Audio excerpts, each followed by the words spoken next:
কেমন আছেন সবাই বন্ধুরা? এই যে আজকে আবার ছোট্ট একটা ভিডিও নিয়ে আপনাদের সামনে চলে আসলাম। তো কড়াইতে তেল দিয়েছি, গরম মশলা দিয়ে দিয়েছি, আর আজকে মুরগি রান্না করব। তো এই যে দেখতে পাচ্ছেন পেঁয়াজটাও দিয়ে দিয়েছি। তা আজকে একটু ভিন্ন রকম করে মুরগিটা রান্না করব। তো নমস্কার, আদাব সবাইকে। সবাই আশা করি ভালো আছেন, আমি অনেক ভালো আছি। এই যে পেঁয়াজগুলো একটু বাদামি কালার হয়ে গেছে। এখন আমি এর মধ্যে আদা রসুন বাটাটা দিয়ে দিলাম। আদা রসুন বাটাটা একটু নাড়াচাড়া করে সেটার মধ্যে আমি দিয়ে দেবো মুরগির মাংসটা। তো এই যে দেখতে পাচ্ছেন আমার আদা রসুন বাটাটা একটু নাড়াচাড়া করছি আমি। অনেকটা নাড়াচাড়া হয়ে গেছে। এখন তেল চিটচিটে ভাবটা চলে এসেছে। এখন দেখতে পাচ্ছেন আমি মুরগিটা দিয়ে দিয়েছি। এর মধ্যে মুরগিটা একটু কষিয়ে তারপরে আমি এর মধ্যে একে একে সব মশলাগুলো দিয়ে দেবো। আর সব মশলাগুলো আমি একেবারে একটুখানি জল দিয়ে বাটিতে পেস্ট করে নিয়েছি।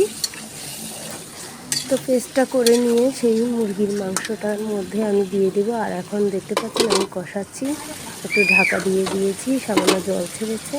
এর মধ্যে এখন লবণ সব কিছু একই সাথে দিয়ে দিয়েছি, লবণ টবণ সব দিয়ে দিয়েছি, জিরা ধনিয়া গুঁড়ো, হলুদ মরিচ সব দিয়েছি। আর আদা রসুন তো আগেই দিয়েছি, দেখতে পেয়েছেন। তো দেখতে পাচ্ছেন বন্ধুরা, এই যে এখানে এখন জল দিয়ে একটু নাড়াচাড়া করে তারপরে আমি ঢাকা দিয়ে দেবো। এর থেকে অনেকটা জল ছাড়াবে। এই যে জল ছেড়ে দিয়েছে, অনেকটা কষানো হয়েছে মাংসটা। আর আজকের মাংসটা একটু অন্যরকম স্বাদ হয়েছে, জানেন তো।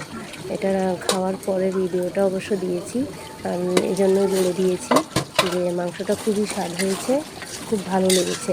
একেবারে ঘরোয়া মশলা, ঘরোয়া পদ্ধতিতেই বানিয়েছি।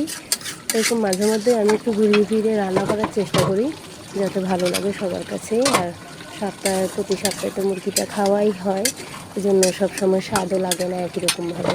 তো একটু ঘুরিয়ে ফিরিয়ে অন্যরকমভাবে রান্না করলে বেশ খেতে ভালো লাগে। তো দেখতে পাচ্ছেন কষানোটা হয়ে গেছে, আমি কড়াইতে ঢেলে দিয়েছি।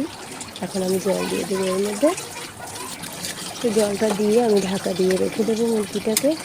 তো বন্ধুরা, এই যে দেখতে পাচ্ছেন জলটা দিয়ে দিয়েছি। এখন আমি এটা হলো এটা কালো কী জানি এটা বলে, গরম মশলার মধ্যে এই যে লবঙ্গ আছে না, সেটার একটা জলটা উঠে গেছিলো, তো সেটাকে আমি ফেলে দিয়েছি। তো এই যে দেখতে পাচ্ছেন ঝোলটা এখন অনেকটা পাতলা আছে, আমি আর একটু ঝোলটা শুকাবো। তারপরে মুরগিটা মধ্যে একটু জিরার গুঁড়ো ছিটিয়ে দিয়ে তারপরে নামিয়ে নেবো। এই যে কটা কাঁচামরিচ দিয়ে দিলাম, কটা কাঁচামরিচ ফালি ছিল।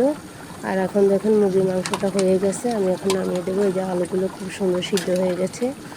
এখন এই ঝোলটা অনেকটা গাঢ় হয়ে এসেছে, তারপরে আর একটু ঝোলটা টানালে ভালো হবে।